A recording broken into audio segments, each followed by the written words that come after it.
Brune et la fête d'anniversaire. Poussée par la force des vagues, Windy avait quitté l'océan et Berg l'iceberg. Elle volait maintenant au-dessus des maisons et de leurs jardins, quand elle aperçut en contrebas des ballons accrochés à un portail. Toute heureuse, elle s'approcha pour aller à leur rencontre. Hé, les amis! Windy se posa sur la barrière et se mit à leur parler. Vous pourriez peut-être m'aider, j'essaie de rentrer chez moi. Mais les ballons restèrent immobiles et silencieux. Elle remarqua alors par la fenêtre de la maison une petite fille assise toute seule à une grande table, sur laquelle étaient disposées des assiettes, des verres et un énorme gâteau au chocolat. Intriguée, elle entra dans la maison et s'installa à table. « C'est ton anniversaire ?» La fillette releva la tête et découvrit le petit ballon assis en face d'elle. « Oui, j'ai 6 ans aujourd'hui. »« Qu'est-ce que tu es grande !» C'est la première fois qu'on me dit que je suis grande. Je m'appelle Brune. Tu veux du gâteau ? Moi, c'est Windy, et j'en prendrai volontiers une part. Brune coupa le gâteau en deux et en donna la moitié à Windy. Même avec un appétit d'ogre, je ne vais pas pouvoir manger une part aussi grosse. Et puis, il faudrait peut-être que tu en laisses pour tes autres invités. Mes autres invités ne vont pas venir. Et le visage de Brune devint tout triste. La petite fille expliqua à Windy qu'elle avait invité ses amis d'école, mais cela faisait plus d'1 heure qu'elle les attendait et ils n'étaient toujours pas là. Windy trouva cela tellement dommage. Une fête, ça devait être joyeux et amusant. Aussi, elle se rendit au portail et décrocha les ballons. Elle en plaça un sur chaque chaise. « Tiens, Brune, prends un crayon. Tu vas dessiner les visages de tes invités sur les ballons. » La petite fille se prêta au jeu avec plaisir. Ça, c'est Tom. Il adore dire des blagues. Moi, je comprends pas trop ses blagues, mais je ris quand même pour lui faire plaisir. Tom, quand il sera grand, il dit qu'il sera le champion du monde des blagues. Les copains de la classe, ils se moquent de lui parce qu'ils disent que ça n'existe pas, champion du monde des blagues. Mais Tom, il s'en fiche. Il dit que ce qui n'existe pas, il faut juste l'inventer. Et ça, c'est Aïcha. C'est la plus gentille du monde. Moi, je crois même qu'elle est un peu trop gentille avec les autres. Quand c'est l'heure du goûter, elle partage son goûter avec tout le monde. Du coup, elle a plus de goûter. Et pour finir, ça, c'est Elliot. Elliot, il est toujours dans la lune. Je sais pas à quoi il rêve, mais souvent à la récréation, il rigole tout seul.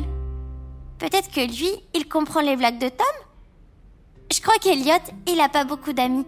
Alors Aïcha m'a demandé de l'inviter. C'est pas drôle d'être seule. Le visage de Brune devint à nouveau tout triste, ce qui poussa Windy à trouver rapidement une nouvelle idée pour que la fête d'anniversaire soit réussie. « Et si on se déguisait ?» lança le petit ballon.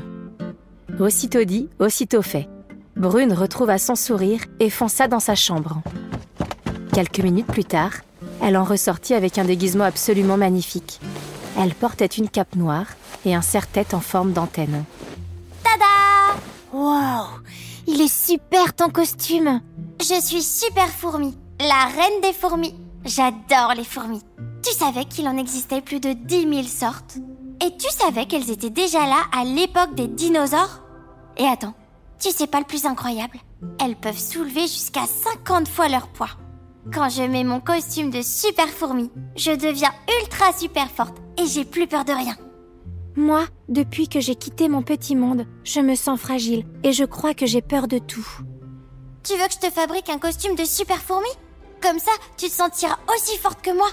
La petite fille farfouilla dans un tiroir et en sortit un masque de fourmi en carton et un tour de cou en velours rouge dans lequel le petit ballon se glissa. Et voilà, tu es la reine des fourmis rouges. Oh, merci. J'adore être une fourmi. Tu sais, au début, moi, je les détestais. Fourmi, c'est comme ça qu'on m'appelait l'année dernière à l'école. Tout ça parce que je suis la plus petite de la classe. Au début, ça me faisait beaucoup de peine. Mais aujourd'hui, tout a changé.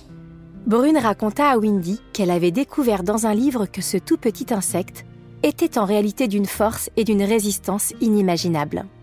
Depuis, quand on l'appelait Fourmi à l'école, elle affichait son plus grand sourire. Si bien que ses camarades de classe avaient fini par se lasser et l'avaient à nouveau appelée Brune. Bon, on descend manger le gâteau ?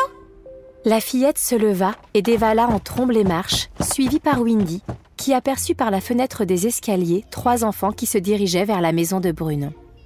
Tu devrais peut-être garder une part de gâteau pour tes amis. C'est pas la peine. Ils ont sûrement mieux à faire que de venir à l'anniversaire de Super Fourmi. Ce sont tes amis. Tu devrais leur faire confiance. Toi aussi, tu as des amis? Oui, ils m'attendent au pays du petit monde. D'ailleurs, là-bas, on a une tradition avant de manger le gâteau. Tu dois fermer les yeux et faire un vœu. Brune ferma les yeux et pensa très fort. J'aimerais tellement que mes amis soient là.